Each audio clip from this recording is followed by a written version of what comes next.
이 시간 가정이라는 제목으로 하나님 말씀 증거하겠습니다.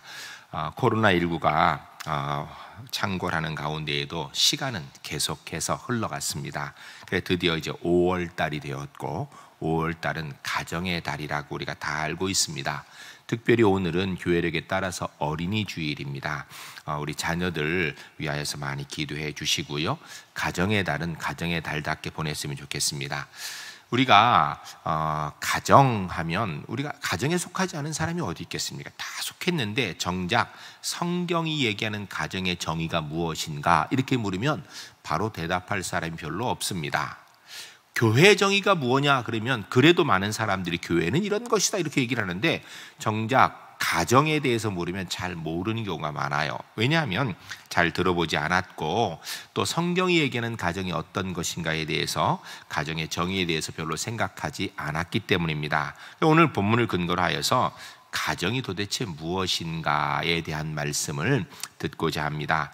가정이 무엇인지 알기 위해서는 가정은 어떻게 시작되었는가 그 기원에 대해서, 가정은 왜 시작되었는가 그 목적에 대해서, 그럼 가정은 무엇을 위하여서 만들어졌는가 그 역할에 대한 말씀을 오늘 듣게 될 것입니다.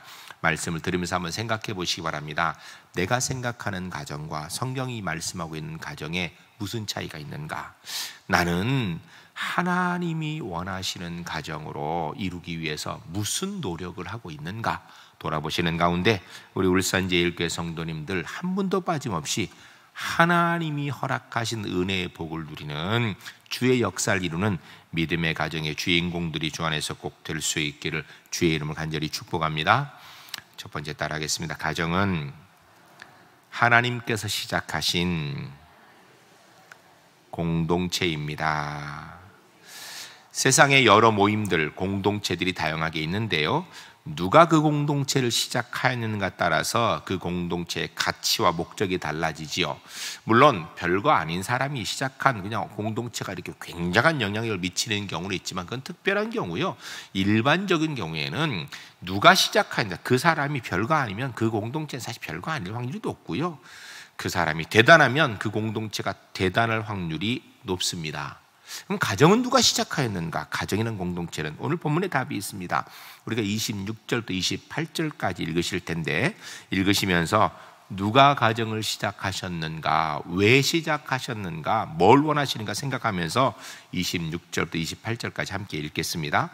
하나님이 이르시되 우리의 형상을 따라 우리의 모양대로 우리가 사람을 만들고 그들로 바다의 물고기와 하늘의 새와 가축과 온 땅과 땅에 기는 모든 것을 다스리게 하자 하시고 하나님이 자기 형상 곧 하나님의 형상대로 사람을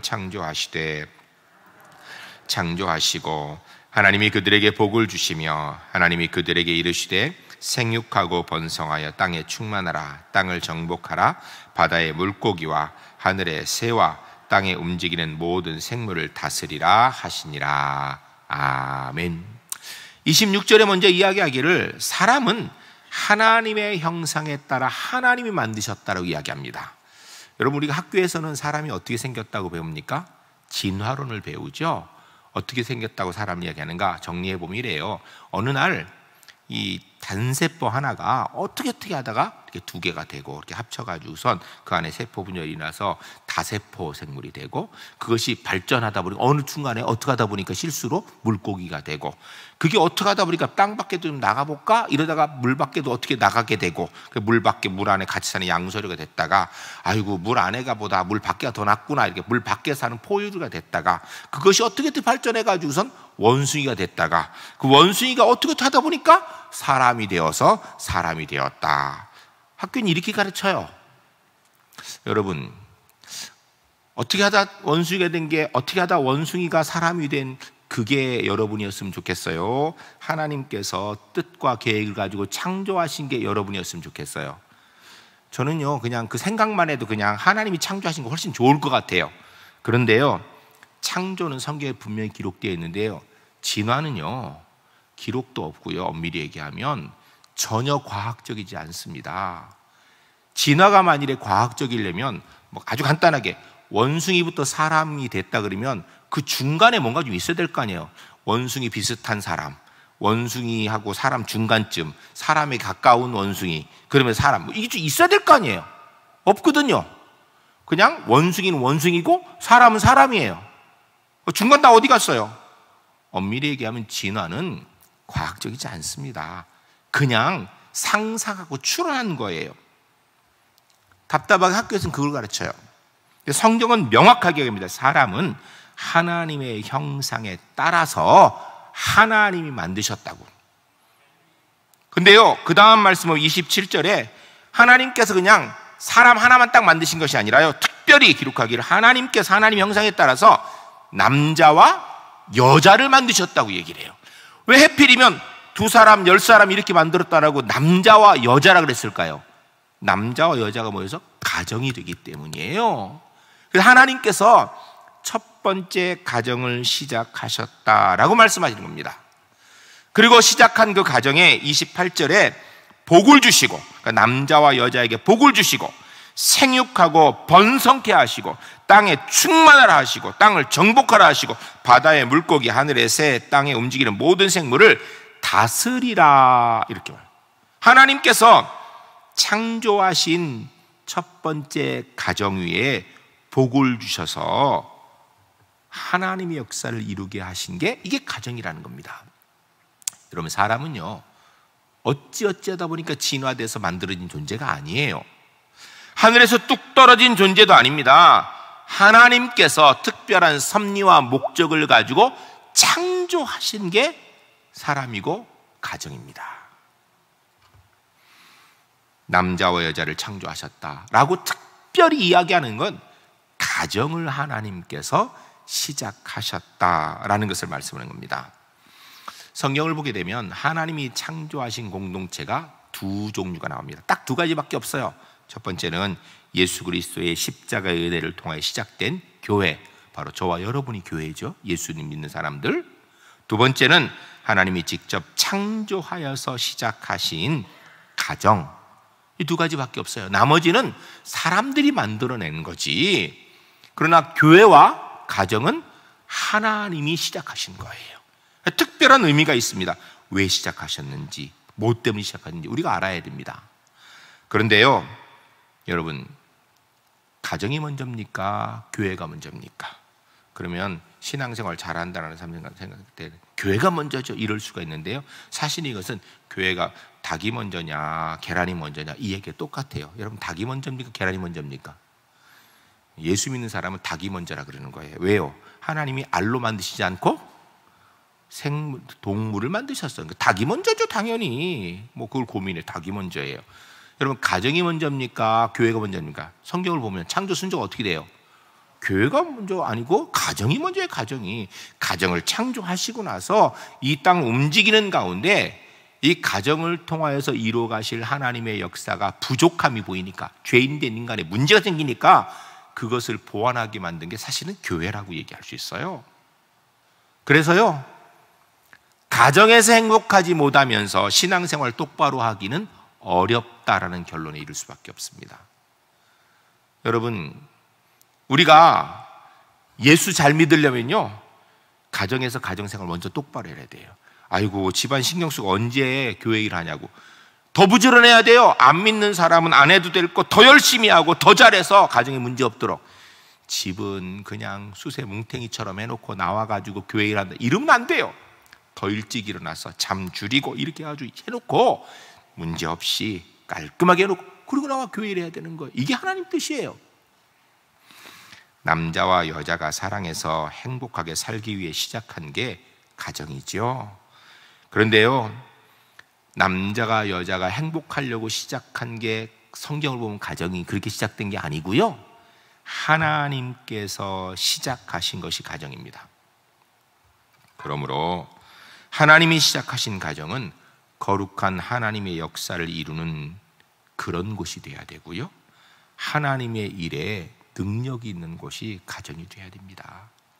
전 우리 울산지엘교회 성도님들이 내가 저 사람이랑 좋아서 결혼해서 시작했다 가정을, 이게 아니고 하나님이 시작하신 것이구나 알고 주님께 집중하고 주의 뜻을 이루어 나아가 성경이 말씀하는 행복한 은혜를 누리는 그런 믿음의 가정들이 주 안에서 모두 될 수 있기를 주의 이름으로 간절히 축복합니다. 두 번째 따라하겠습니다. 가정은 하나님의 영광을 위해서 존재합니다. 우리가 읽었는데 26절에 보면 이렇게 되죠. 사람으로 바다의 물고기, 하늘의 새, 가축, 온 땅과 땅에 기는 모든 것을 어떻게 하라? 다스리게. 28절에 생육하고 번성하여, 누가? 남자와 여자가 가정이 생육하고 번성하여 땅에 충만하라, 땅을 정복하라, 바다의 물고기와 하늘의 새와 땅에 움직이는 모든 생물을 어떻게 하라고요? 다스리라 그랬어요. 이걸 오해하면 야, 이 모든 것 다 우리 마음대로 하면 되는 거구나, 내가 왕이구나, 내 뜻대로 하면 되는 거야, 이 모든 것들은, 이렇게 생각하면요 성경을 모르는 겁니다. 여기서 다스리라 라고 이야기하는 것, 하나님께서 만드신 사람, 그것도 특별히 남자와 여자를 만드셔서 이룬 가정이 이 모든 것을 다스리도록 되어 있다라고 되어 있는 거예요. 다스리라라는 의미를 정확히 알아야 돼요. 다스리라라는 이 히브리어 원어는 라다입니다. 라다. 이 라다라는 것은요 통치권을 이루다, 이런 의미예요. 그래서 정확하게 그래서 해석하면 그냥 편하게 해서 다스리라 그랬는데, 이걸 좀 우리가 이해하기 쉽게 하면 하나님의 형상을 따라 창조된 하나님의 대리인 사람, 그것도 하나님께서 혼자 하면 부족하니까 함께 온전한 믿음의 공동체가 되기 위해서 만든 가정을 통하여서 하나님의 통치권이 이루어지도록 해야 된다는 거예요. 그러니까 가정은 하나님의 통치권이 보이는 곳이 되어야 된다는 거예요. 이게 가정이에요. 가정은 뭐 하는 곳인가? 하나님이 창조하신 남자와 여자가 하나님의 통치권을 이루는 곳, 이게 가정이에요. 성경이 얘기하는 가정의 정의예요. 그런데 오늘 본문을 보면 바다와 하늘과 땅의 모든 것들을 언급하고 있어요. 그 모든 것들을 다스리라. 이건 무슨 얘기예요? 하나님의 통치권이 가정 안에만, 남자와 여자가 사는 그 집 안에만 있는 것이 아니라 집 안에도, 집 밖에도, 그들이 나가 활동하는 모든 삶의 현장에서 영향을 미치는 모든 곳에서 하나님의 통치권이 이루어지도록 하기 위해서 만들어진 게 가정이라는 거예요. 좀 더 쉽게 얘기하면 나가서 하다가 힘들면 다시 에너지를 충전받아야, 어디와 가정에 와서 충전받아 또 나가서 그 일하고 또 나가 그 일하고, 이렇게 하도록 세워진 게 가정이라는 것입니다. 가정을 시작하신 하나님의 영광이 가정을 통하여서 이루실 하나님의 목적을 이루는 가운데 이루어지는 것입니다. 사람들은 가정에서 행복이 내가 사랑해서 결혼하니까 저절로 행복할 줄 알아요. 착각입니다. 또 자신이 열심히 노력하면 행복해질 줄 아는데 노력하는데도 잘 안 돼요. 이게 쉬운 문제가 아닙니다. 과거의 영국의 법에 왕이 될 수 있는 나이, 결혼할 수 있는 나이에 제한이 있었습니다. 지금은 없어졌어요. 왕이 될 수 있는 나이가 몇 살인가? 18세입니다.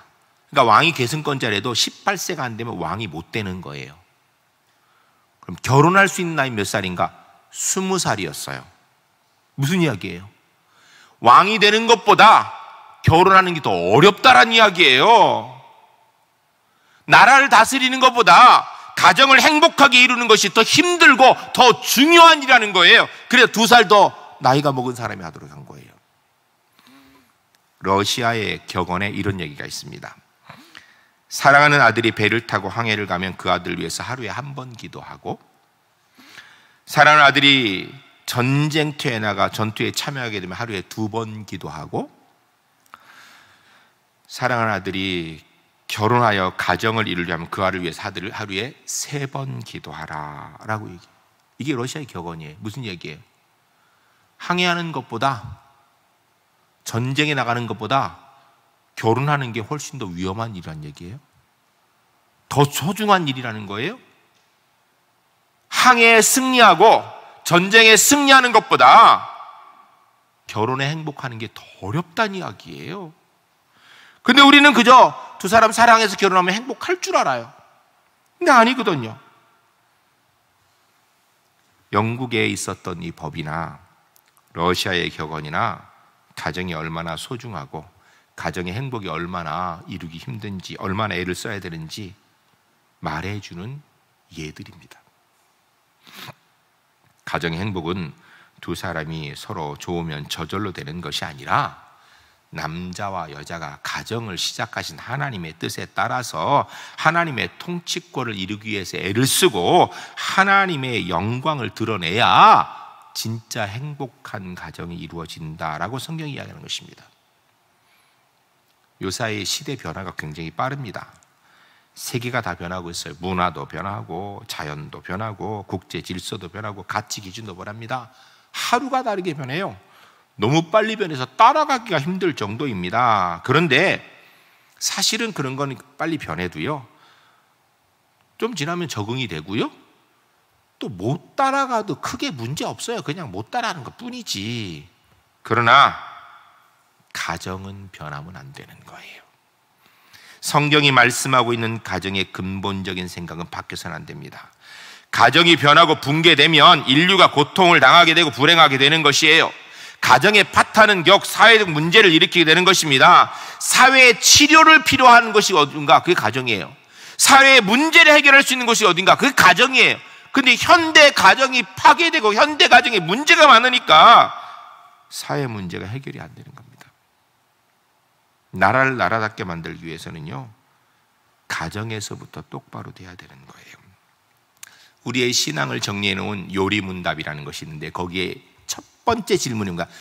사람의 제일된 목적, 창조의 목적이 뭔가? 사람은 왜 만들어졌는가? 그 답이 이렇게 되어 있어요. 사람의 제일된 목적은 하나님을 영화롭게 하고 그 영화로운 하나님을 계속해서 기뻐하는 것이다.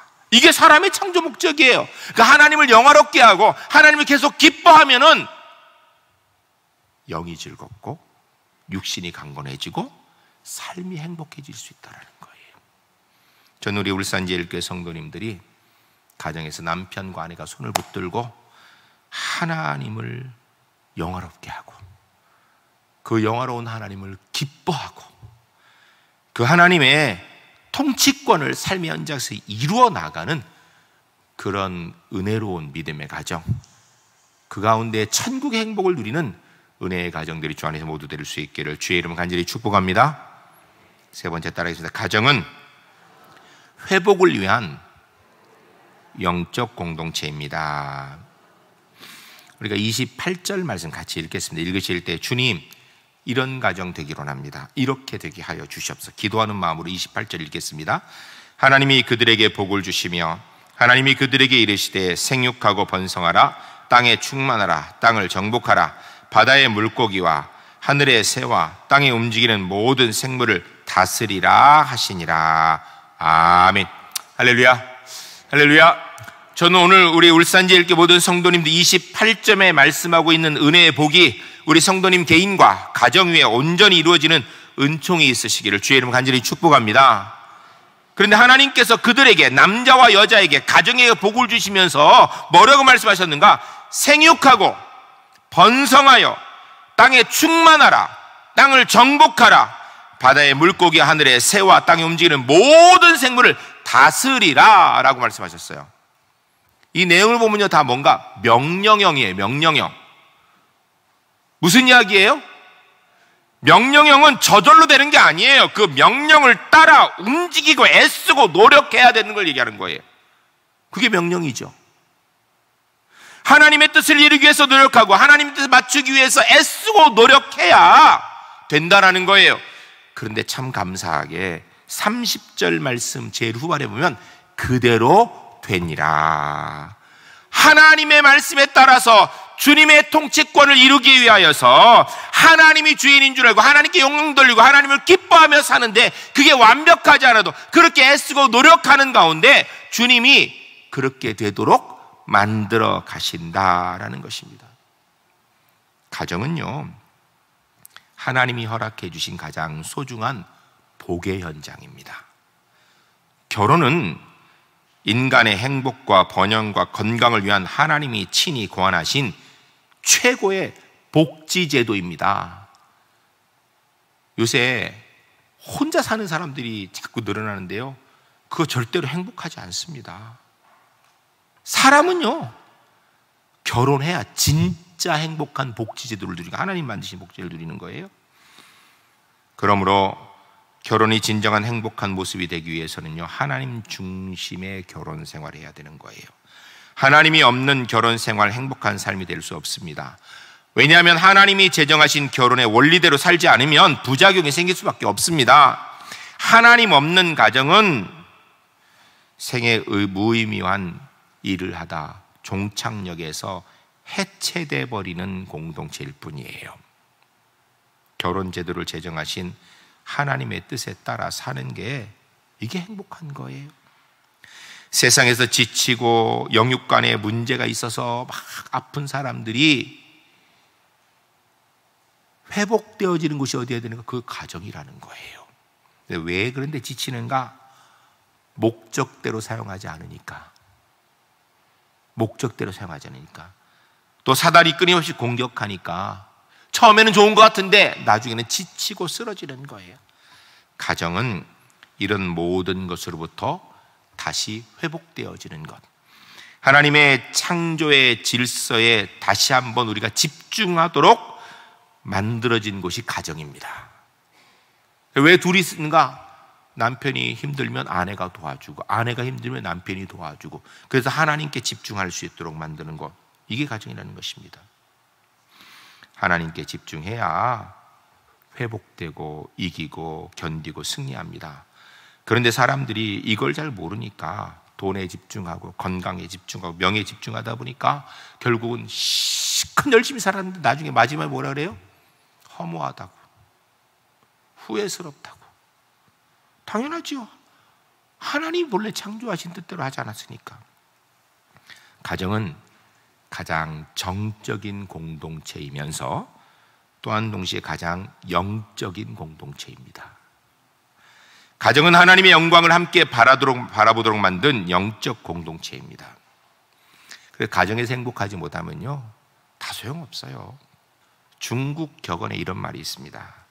평화로운 가정은 행복이 제 발로 찾아온다. 가정이 평화로워야 행복하다라는 거예요. 근데 성경을 통해 볼 때요, 진짜 평화는 어디에 있어요? 주님 안에 있지요. 예수님 밖에, 하나님 밖에 나가서는 행복이 없는 거예요. 평안이 없습니다. 가정은 그래, 주님 안에서 서로를 사랑하고 존경해야 되는 그런 공동체인 것입니다. 부모를 공경하고 부부지간에 서로 사랑하고 자녀를 양육하는 것을 하나님 중심으로 해야 되는 거예요. 인류의 가장 오래된 학교가 가정이죠. 가정의 사람은 가장 인생에 필요한 기초 지식을 배우는 것입니다. 그리고요, 기억하시기 바랍니다. 가정은 영이 회복되어지는 곳이 되어야 되는 거예요. 그래야 하나님의 일을 할 수 있는 거예요. 전 우리 울산제일교회 성도님들이 가정이 본문이 이야기하는 것처럼 하나님이 시작하신 공동체이니까 주님의 영광을 위해서 주의 통치권을 이뤄나가고 그 속에서 정말 매일매일 하나님을 영화롭게 하고 하나님을 기뻐하는 것, 둘이 있기 때문에 한 사람이 못하면 다른 사람이 도와줘서 그렇게 주의 뜻을 이뤄나가기에 성경이 말씀하는 천국의 행복을 누려나가는 우리 울산제일교회 성도님들의 믿음의 가정이 주 안에 모두 될 수 있기를 주의 이름을 간절히 축복합니다.